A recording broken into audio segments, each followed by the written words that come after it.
आज चुनाव हुआ है मध्य प्रदेश के अंदर। सभी 230 विधानसभा क्षेत्रों में चुनाव हुआ है और छत्तीसगढ़ के अंदर एक चरण हो चुका था। दूसरे चरण का चुनाव आज वहां पर संपन्न हुआ है। हम चुनाव के अंदर मतदाताओं की भूमिका, पूंजी की भूमिका, राजनीतिक दलों की भूमिका, जो गारंटी जो दी गई उसकी भूमिका और जो कुछ भी देखने को मिला है आज के दिन और उसके पहले, इस सब के बारे में हम चर्चा करने का काम करेंगे। मैं जो बहुजन संवाद के दर्शक हैं इनको ये बता दूं कि आज का दिन मध्य प्रदेश के अंदर जो कभी नहीं देखा गया था कि लीडर ऑफ ऑपोजिशन जो है उसको भी नजरबंद करने का काम किया गया, वहां के सभी प्रत्याशियों को नजरबंद किया गया और एक मंत्री अरविंद भदौरिया जो हैं उनको भी और वहां के भी सभी प्रत्याशियों को नजरबंद किया गया। इसी तरीके से सिमावली के अंदर भी हुआ। ये पहली बार है। अभी मैं तो 7 चुनाव लड़ा हूं और 15 चुनाव के अंदर कम से कम डायरेक्ट मैंने भागीदारी की है, लेकिन ऐसा कभी नहीं देखा कि जो प्रत्याशी है उसको ही नजरबंद करने का काम किया जाए। ये सब इसलिए हुआ कि यहाँ पर पूरा का पूरा जो वातावरण था वो हिंसात्मक हो गया था। भिंड के अंदर, मुरैना के अंदर और राजनगर के अंदर तो शुरुआत ही ऐसी हुई कि सुबह जब विधायक जी निकले कांग्रेस पार्टी के तो उनके साथ में जो पार्षद उनका साथी था वो गाड़ी चला रहा था तो डायरेक्ट उनके ऊपर गोली चलाई गई और उसके अंदर उनका जो साथी था वो मारा गया। स्पॉट के ऊपर ही उसकी मौत हो गई। और तमाम सारी हिंसा की खबरें अलग अलग जगहों से मतलब कम से कम 8-10 जगहों से हिंसा की खबरें मिली। ज्यादातर जगहों पर जो हिंसा की वो भारतीय जनता पार्टी के कार्यकर्ताओं के द्वारा, नेताओं के द्वारा की गई और एक तरीके का ये प्रायोजित हिंसा थी, जिससे कि एक डेस्परेशन दिखलाई पड़ रहा था। ये दिखलाई पड़ता है था कि करता मरता क्या नहीं करता वाली स्थिति के अंदर भारतीय जनता पार्टी पहुंची हुई है और इसलिए इस तरीके के हमले करा रही है। ये एक पक्ष है। दूसरा पक्ष ये है कि जिस तरीके से कल जो पैसे का वितरण हुआ, शराब और साड़ी और अलग अलग जो है कैश एंड काइंड के अंदर जो कुछ भी बांटा गया, वो अभूतपूर्व था। वैसे तो हर ही चुनाव के अंदर ये सब कुछ होता है, लेकिन इस चुनाव के अंदर विशिष्टता ये थी कि जो है चुनाव आयोग जो है वो पूरी तरीके से मौन रहा।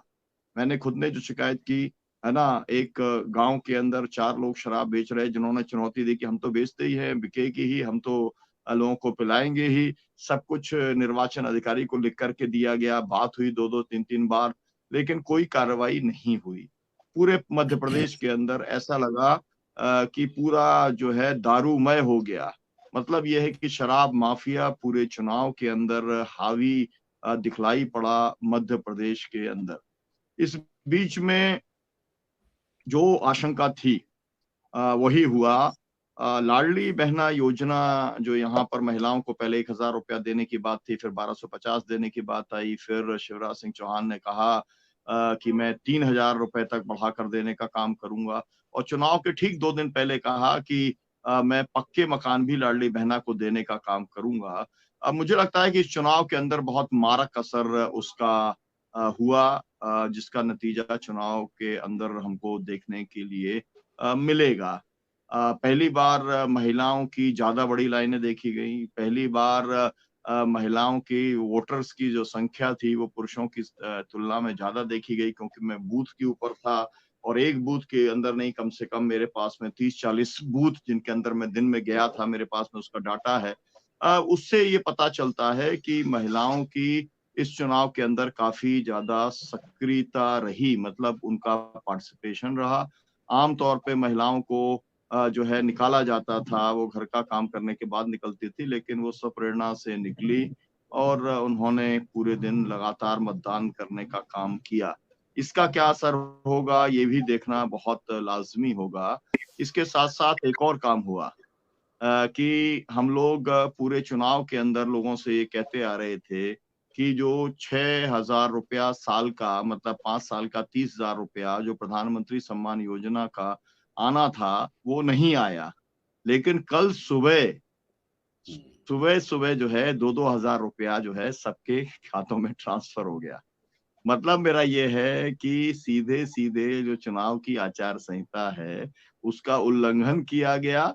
लेकिन जो है मतलब उसके अंदर चुनाव आयोग ने कोई इंटरवेंशन करने का काम नहीं किया। तो पूरी तरीके से जो चुनाव आयोग है वो हमें जो है आंख बंद किया हुआ अलग अलग शिकायतों को लेके दिखाई पड़ा। करीब 15,000 से ज्यादा शिकायतें अलग अलग जगहों पर ऐप के माध्यम से या फोन के माध्यम से अलग अलग तरीके से आई हैं।